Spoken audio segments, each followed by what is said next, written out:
synthesize that, what comes up? What questions do you know that people out there are asking that could use more kind of enlightenment? Okay, regarding the Inflamex, most common is how much to take. And of Hmm. course, Dr. Bill always said just take what you need and everything else. But a big thing is people ask for what conditions, but really over the years, we've had Inflamex for so long that they've figured out it's for headaches, it's for after surgery. Like a fellow just had a hernia surgery here, one of our regular customers. And instead of having to use Oxycontin or ibuprofen, Tylenol, or anything, he's using the Inflamex and it's working great. However, he's taking quite a few, 6, 8 a day. Correct. And yeah, so the kind of conditions, I don't know what you find, but It's, it's and conditionally, arthritis. Sorry? yeah, yeah. And when it comes to conditions, right? When we look at these things, it's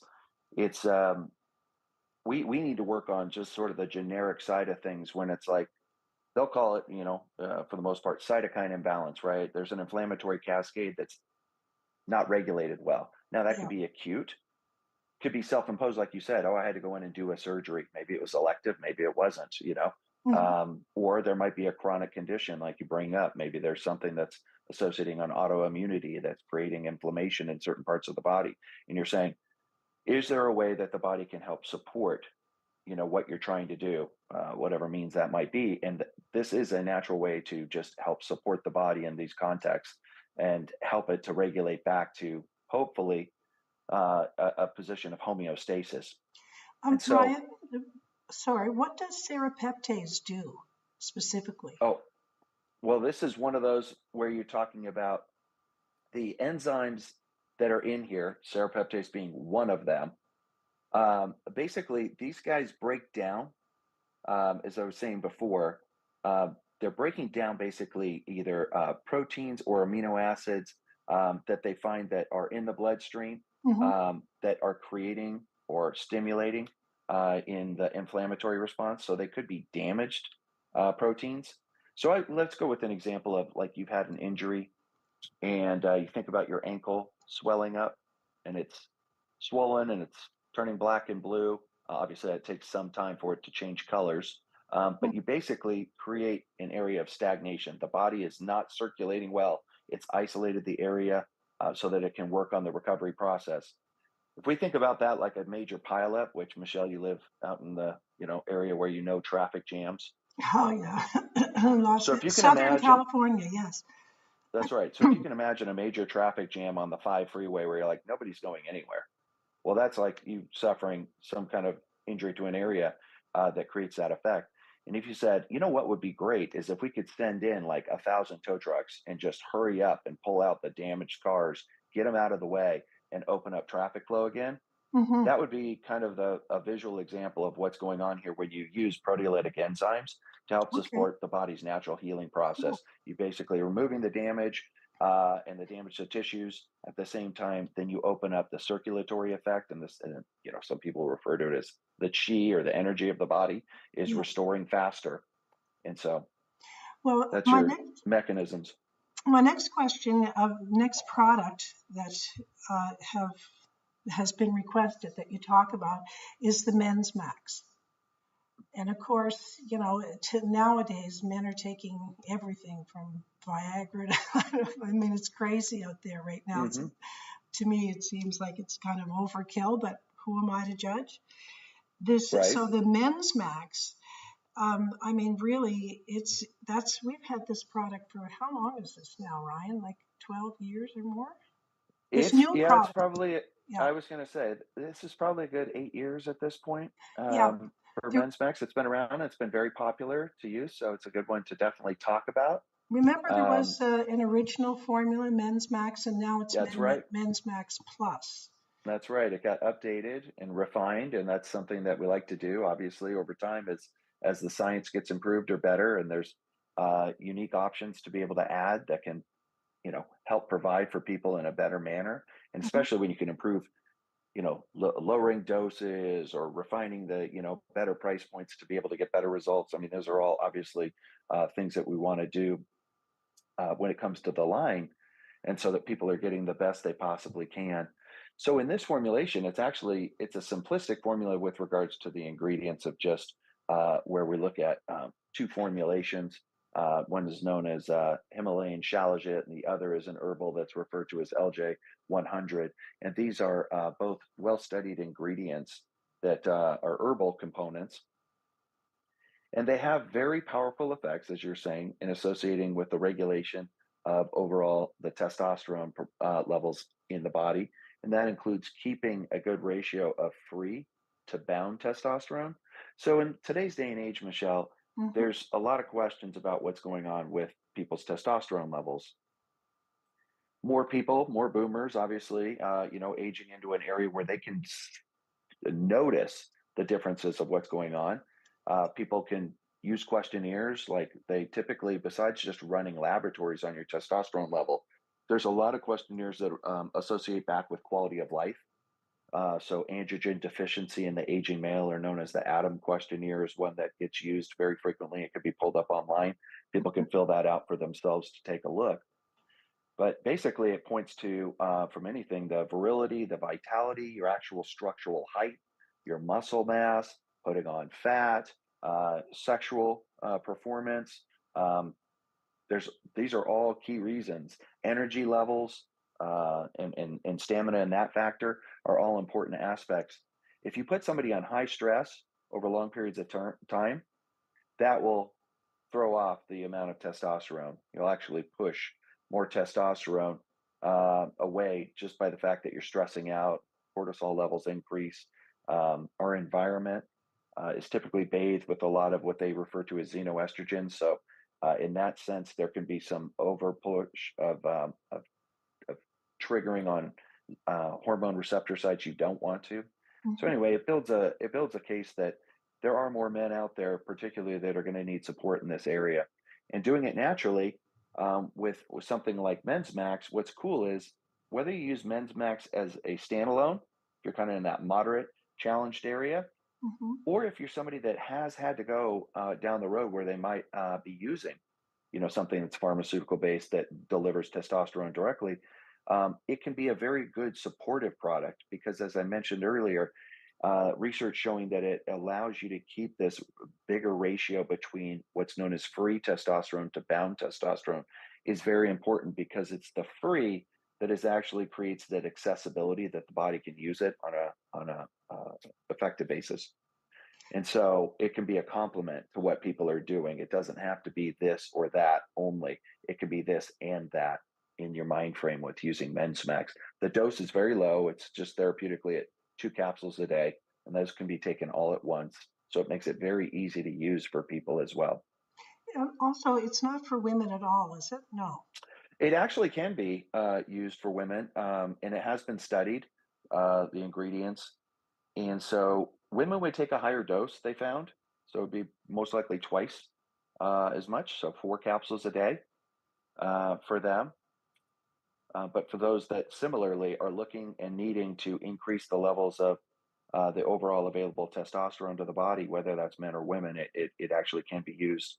There's this component called sex hormone binding globulin that is the component in our body that binds or bounds up the testosterone. And so they have seen in studies where that impact on sex hormone binding globulin, particularly in women, has been very effective at keeping their testosterone more bioavailable. So Oh, I know it's named Men's Max, so I don't expect a lot of women saying, "Hey, yeah, give me that." But it actually, just to be clear, it has been shown to be helpful with women as well. I thought our other product was for women, Hormone Synergy, and I sort of Correct, remember and that one. that's different, in the mechanisms and so forth that we're talking about.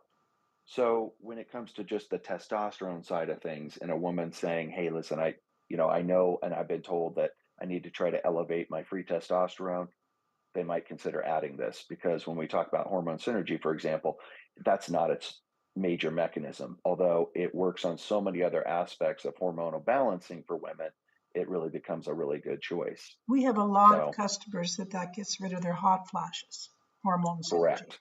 Yeah. Yes. And that one's fascinating in the way that it's working.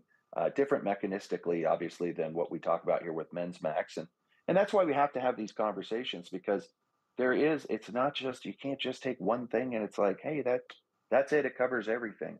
You Yeah, really do have to, kind of work through these different mechanisms and understand that, these different ingredients that God has blessed us with and the way that we can use them, yeah. can really be very powerful in different areas in different ways. Is there anything else you'd think of that you take with the Men's Max to enhance it? Well, formulations that are driving for like nitric oxide is Oh, yeah, generally, and so the arginine bases are always good.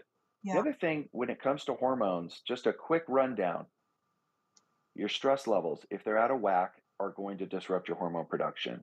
If you suppress cholesterol too low, cholesterol is your top of the top of the stream. It's where you're going to actually develop your sex hormones from Oh, is really? cholesterol. Oh, So yeah, if you're going to suppress that to pretty low levels, you may be actually causing yourself a challenge that your body doesn't actually have the cholesterol necessary to build the hormones, sex hormones in particular. And then another one you have to watch out for, Michelle, is mm, thyroid dysfunction. ah, And yeah. the other one, and this is your big one, is actually people that pump out too much insulin, for example. So you have dysregulation in your blood glucose, and then you're pumping out more insulin to try to keep up with that. It will disrupt and cause you to move from what they call androgenic hormones like testosterone. It will actually push it into more estrogenic hormones, so more female. So what And is it? so, What makes you pump out more insulin? What's that? Is that like diabetes or is that? correct. Yeah. So just blood sugar, when it stays elevated, it's very damaging to our bodies. And so your goal of your body is to always try to regulate that. And it will use insulin as a hormone that escorts the sugar into the cells. The Yeah. other thing, Michelle, it's an Uh-huh. emergency bypass mechanism when it comes to regulating glucose is exercise. When a person exercises, it actually just naturally will allow you, even with insulin not being present, to escort sugar into cells. It's an emergency bypass valve, and so that's kind of these are generic terms, and I don't, I think Yeah. that it's just good to know. You get out there and you exercise, cardiovascular and weights doesn't matter. You're stressing the system, and it actually lowers your and regulates glucose better, and that keeps insulin lower and more regulated, and that stops you from doing this negative shifting of these Oh, wow. That's so androgenic interesting. hormones.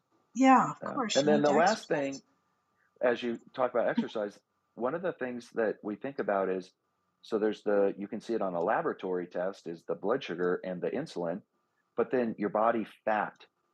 And it's easy in this day and age for it to just build up on us. Mm-hmm. And we think about it as well, those are just the storage tanks from all those excessive calories.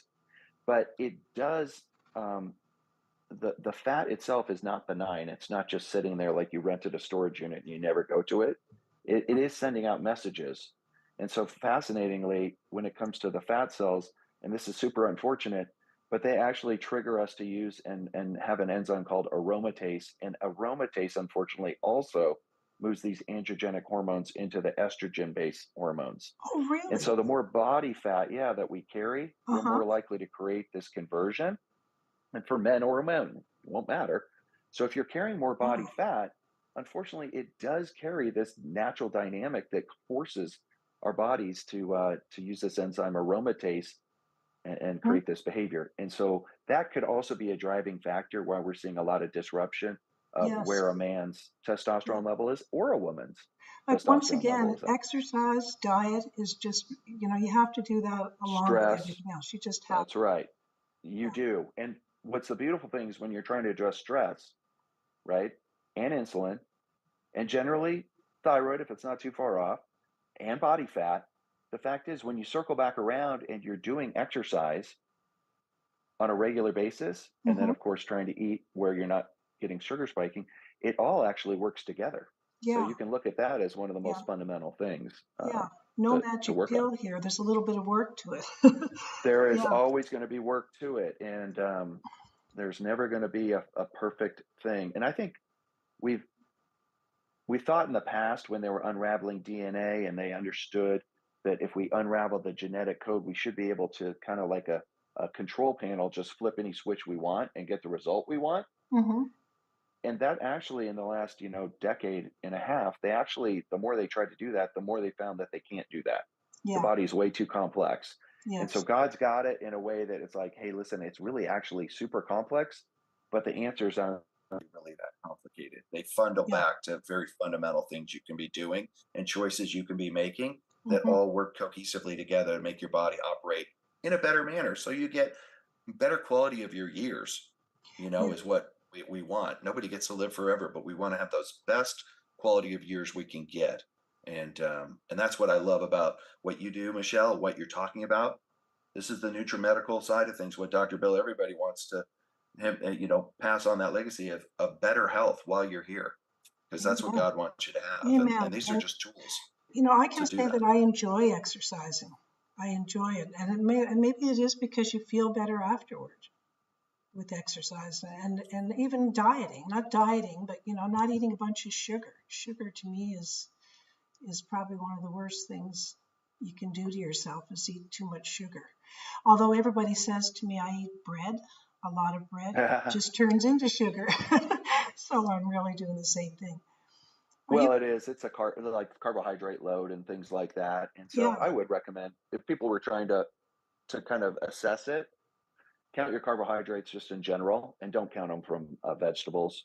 And even fruit is questionable. But again, if you're going to do fruit smoothies, you're going to get way too much. But if you're going to eat just a nominal apple or something like that, or a greener side of banana, Hmm. people they're not getting excessive body fat development because of those behaviors. Too many carrots. That's not what it's from. And No. so just overall, people looking at these levels, and they may want to set a line, try sub 100 to start carbohydrate grams, Yeah. because that may be where you need to start. Because some people might realize when they look at the label, a bagel is 85. You're like, oh, well, I eat a bagel for breakfast and I had another one for lunch. You're Oh like, all wow. right, try to go sub 100 then. And that's not including anything else like your Starbucks coffee Java thing that you built, that might have 75, or the can of Coke that might, show you that 32, right? And you add all these up and you're like, well, shoot, I'm getting 500. You're Gee, like, yeah, I well, bet you I am getting 500 with all the bread that I eat and you bagels take a and look at that pretzels. and yeah, and then you start whittling it down. You say, Yeah. all right, start a benchmark. Let's see where 100 is. Because going cold turkey is really difficult for people. And it's better to find yourself a balanced place than it is to try to go extreme. Then you can go to 50. Then you can spend some time going to 20. And if you've heard of people going into ketosis, those are individuals that typically will stay lower than 20 for a extended period of time. And they can actually experience this aspect of ketosis where they are using fat cells more for their predominant energy burn. Well, right now Um, I'm blessed to be at ideal weight, so I don't feel like I have to lose weight or anything. But I guess it's still okay to eat bread, You're a lot you're of look bread. and you're looking at there's weight, right, Michelle? And Uh, these are good discussions to have. Is there's weight, and then there's like what's your body kicking off as inflammatory markers. So we got into this conversation because we were talking about hormones, right? uh-huh. So let's just say we're looking at a person like you that looks ideal in their body weight, Yeah. right? But Yeah. you would want to make sure you're measuring muscle mass to fat mass, because that's Uh-huh. important. You can be a skinny person that actually has higher fat mass, and that's not Yeah. helpful. But Yes. if there's other telltale things going on where you go, well, I don't know what's going on. I have a lot of hormone imbalance. I have some of these other things. What we're looping back on here is, okay, weight may not be it for you, but it Hmm. could be a high stress level, could be some thyroid issue. So as we Yeah. plug these things together, they have to work in concert with one another. And just because somebody is skinny overall, they could be still kicking out some of these things that are not healthy for us, that we want to regulate. And nobody can be perfect at this, Michelle. It is a precarious balancing act of your body that Yes. every day Yeah. you're working on. And so I don't care where anybody is listening, where they're like, hey, man, they're excessively overweight or they're lethargic or what. There is hope for you. I promise. There is total hope. And it starts actually with very fundamental things. You don't have to feel like you have to buy everything under the sun to solve your problem or do a marathon to solve your problem. It's usually steady, consistent things that you're going to get the best results in. Absolutely. Wow. We're right at I think we're at the end of our discussion here, Ryan, because our half hour is up already. Well, I'm looking forward to the next topic, and I just I enjoy being with you and getting to talk about this, and hopefully, as you guys have been doing, for so many years is just really try to inspire people out there listening that there is a lot of great solutions out there, Yes. and a lot of it is just really just becoming aware, like Dr. Bill wants you to be, is use your mind. Don't Yes. stop. Don't Yes. just say, well, this is what they say aging is. You're like, that's not that's not right, and Yeah. that's not what Don't he give wants. up. Yeah. We've Yeah, got don't lots give of up. help. Challenge yourself. Yeah, and make Yeah. this as part of your journey. It just is. This is what God put us on here. As part of it is to understand the miraculousness of our body, the nature around us, and how interestingly it works together in concert for us Yeah. to become healthier, more vibrant people, and then we can pass along that hope to others. Nutrimedical solutions. I love it. I Well, love it. we'll see you next time, hopefully not too long from now, Ryan, and enjoy the rest of your day. You too. Thank you. All right. Take care, dear. Bye bye. All right. Bye bye.